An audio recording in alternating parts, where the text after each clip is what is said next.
Halo adik-adik, gimana kabarnya hari ini? Semoga adik-adik tetap sehat, tetap semangat, dan juga selalu diberkati Tuhan. Nah, kali ini bertemu bersama kami para Frater Projo, Interdiocesan San Giovanni 23 Malang. Hari ini kami para Frater Projo akan bawa adik-adik semua untuk mendalami Sabda Tuhan. Nah, seperti apa Sabda Tuhan itu dan seperti apa pesan-pesan Tuhan untuk adik-adik semua pada hari ini? Ikuti kisahnya berikut ini.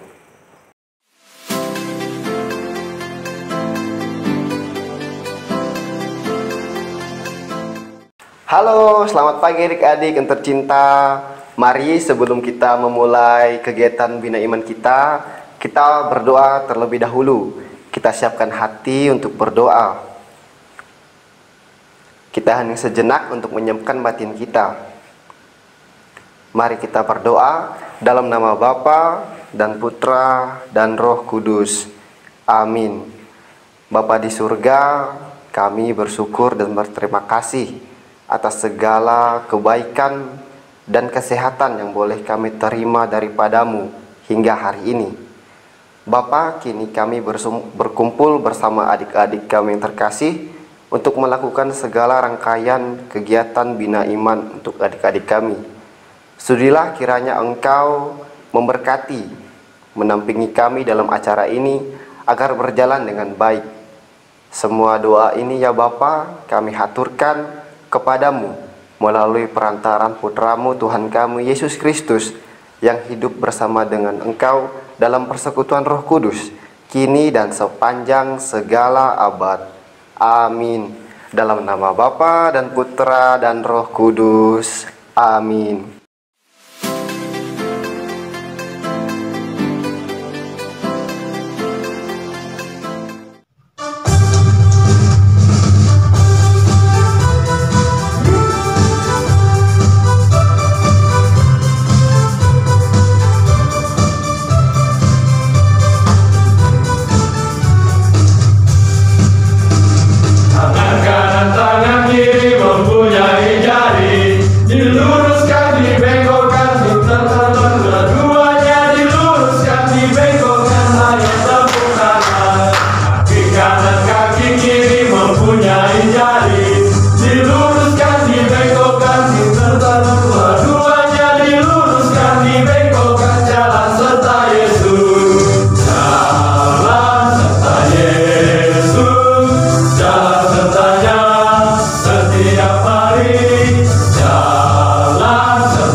Halo adik-adik, marilah kita mendengarkan bacaan Injil untuk hari Minggu biasa ke-8 dari Injil Lukas bab 6 ayat 39 sampai dengan ayat 45.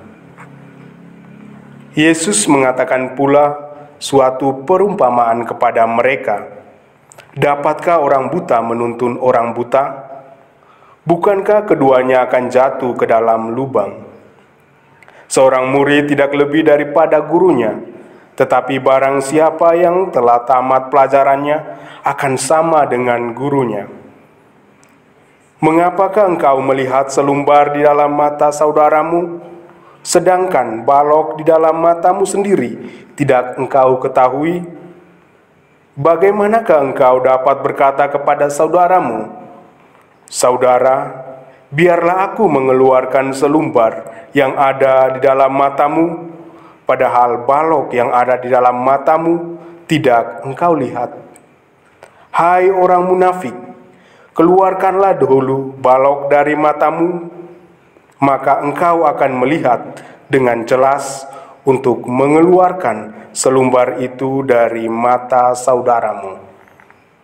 Karena tidak ada pohon yang baik yang menghasilkan buah yang tidak baik, dan juga tidak ada pohon yang tidak baik yang menghasilkan buah yang baik. Setiap pohon dikenal pada buahnya, karena dari semak duri orang tidak memetik buah ara, dan dari duri-duri tidak memetik buah anggur. Orang yang baik mengeluarkan barang yang baik dari perbendaharaan batinnya yang baik, dan orang yang jahat mengeluarkan barang yang jahat dari pembendaharaan yang jahat. Karena yang diucapkan mulut meluap dari hatinya. Demikianlah sabda Tuhan. Terpujilah Kristus.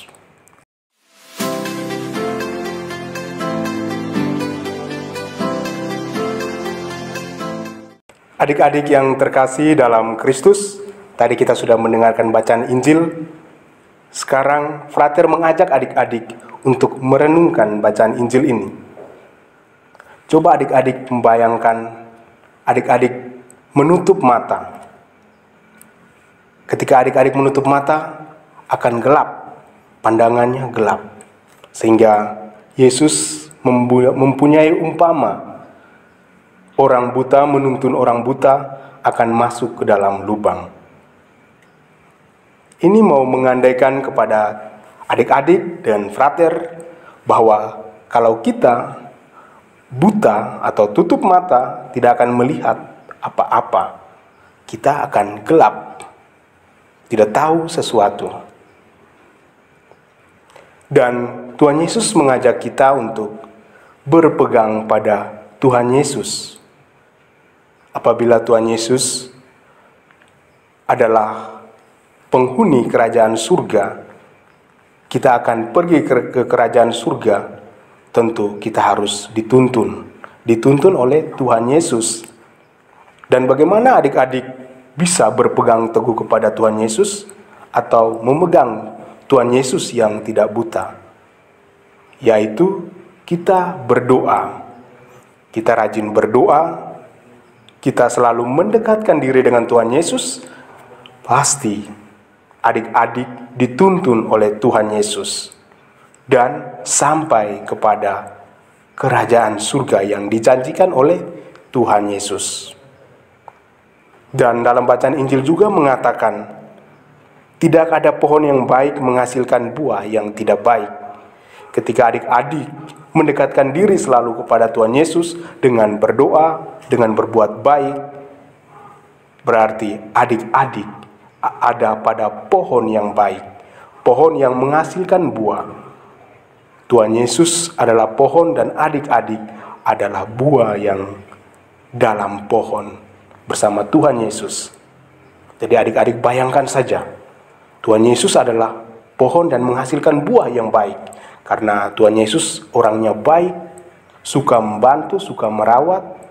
Dan ketika adik-adik selalu mendekatkan diri kepada Tuhan Yesus, berarti adik-adik menjadi buah dari Tuhan Yesus.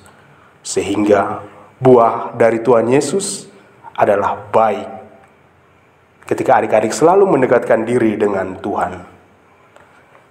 Adik-adik yang terkasih, jangan jemu-jemunya untuk berdoa dan mendekatkan diri dengan Tuhan Yesus. Karena adik-adik adalah buah dari Tuhan Yesus. Semoga permenungan ini dapat membantu adik-adik rajin berdoa dan rajin mendekatkan diri dengan Tuhan Yesus. Tuhan memberkati.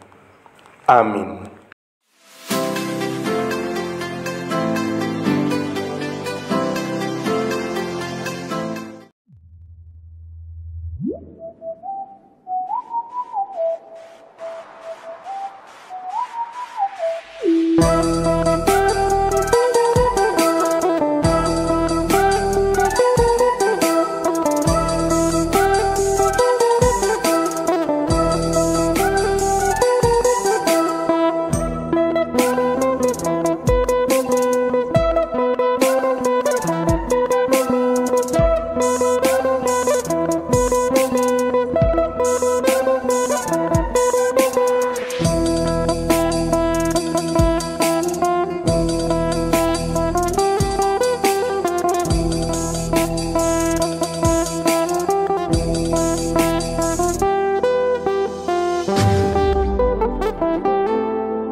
Halo adik-adik, siapakah imam diosesan itu?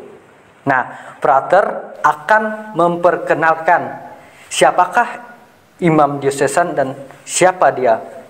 Imam diosesan adalah para imam yang tergabung dalam suatu wilayah geografisnya yang disebut dengan keuskupan, yaitu keuskupan masing-masing. Nah, mereka berada di bawah pimpinan uskup langsung. Jadi, imam diosesan adalah imam yang benar-benar taat kepada seorang uskup. Nah, imam diosesan ditahbiskan untuk melayani umat dalam wilayah keuskupan, bekerja sama dengan uskup. Jadi, imam diosesan itu mereka langsung bekerja sama dengan seorang uskup. Yang menjadi teladan imam diosesan itu adalah uskupnya sendiri. Nah, imam diosesan tidak sama dengan kaum religius. Nah, Frater akan membedakan antara imam diosesan dan imam religius. Nah, imam religius adalah mereka yang mengucapkan 3 kaul. Yang pertama itu kemiskinan, ketaatan, dan selibat. Nah, inilah perbedaan imam diosesan dan kaum religius. Sedangkan imam diosesan juga mengucapkan 3 nasihat Injil, yaitu yang pertama itu taat kepada uskup. Ketiga janji tersebut yakni selibat, kesederhanaan, dan ketaatan. Ketaatannya di mana? Taat kepada seorang uskup. Jadi imam diosesan itu selalu dibimbing oleh uskupnya sendiri. Nah, imam dioses seringkali disandingkan dengan nama daerah keuskupan tempat berkarya. Hal ini berarti imam diosesan tersebut merupakan imam dioses. Contohnya imam diosesan Malang, Jakarta, Pontianak, Banjarmasin, dan sebagainya. Nah, seorang imam diosesan juga dapat disebut singkatan PR, artinya projo. Belakang namanya singkatan PR, berasal dari kata bahasa Latin itu presbyter, yang berarti imam. Sedangkan penyebutan projo menunjuk pada kenyataan dunia dengan segala dinamikanya. Hal ini menjadi indikasi bahwa imam diosesan memang tidak lepas dari dinamika kehidupan konkret di dunia. Contohnya, imam diosesan selalu berada di keuskupannya masing-masing. Seperti yang Frater katakan tadi, imam diosesan itu bertugas di keuskupannya masing-masing seperti Jakarta tadi, Banjarmasin, Pontianak. Jadi lingkup wilayah tugasnya imam diosesan itu berada di keuskupannya masing-masing. Hal inilah yang memperlihatkan pula bahwa kehidupan imam diosesan berbeda dengan kehidupan imam tarekat lainnya. Seperti yang Frater katakan tadi bahwa imam religius itu mengucapkan 3 kaul, sedangkan imam diosesan hanya mengikat diri dengan 3 nasihat Injil. Nah, inilah perbedaan dan apa sih imam diosesan itu dan siapa imam diosesan itu. Contohnya, imam diosesan adalah Frater sendiri. Frater adalah calon imam diosesan Pontianak. Jadi inilah calon imam diosesan tersebut, seperti Frater yang berbicara saat ini.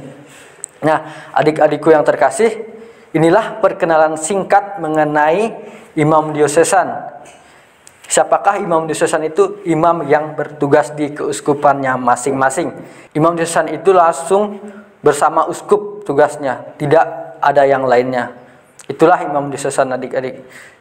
Dan jangan lupa adik-adik tetap semangat, jaga kesehatan, dan jangan lupa pakai masker. Terima kasih. Halo.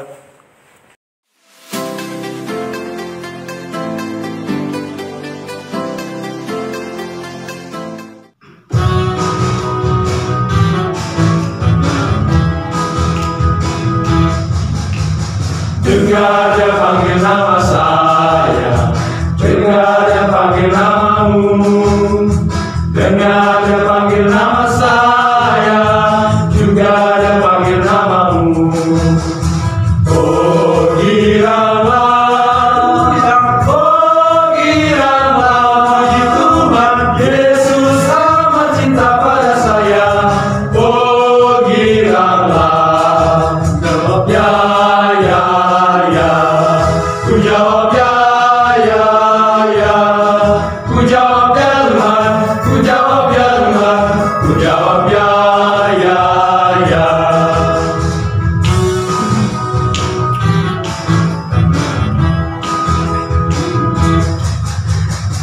dengar dia panggil nama saya, juga dia panggil namamu.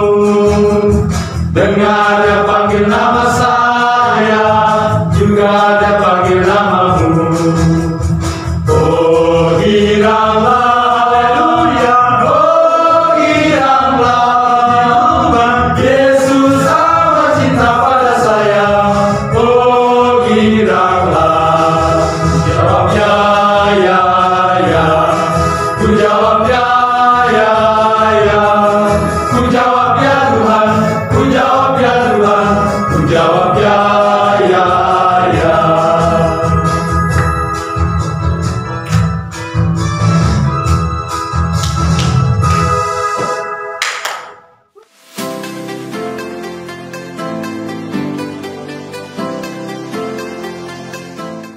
Halo adik-adik, sebelum kita menutup kegiatan Bina Iman kita, marilah kita akhiri setiap kegiatan kita dengan doa.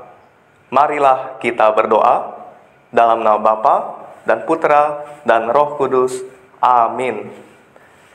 Ya Bapa yang penuh kasih, syukur kepadamu atas segala rahmat yang telah Engkau berikan kepada kami hingga pada saat hari ini. Kami mohon kepadamu, kiranya Engkau membimbing kami dalam kegiatan kami selanjutnya, sehingga kami dapat melaksanakannya dengan baik.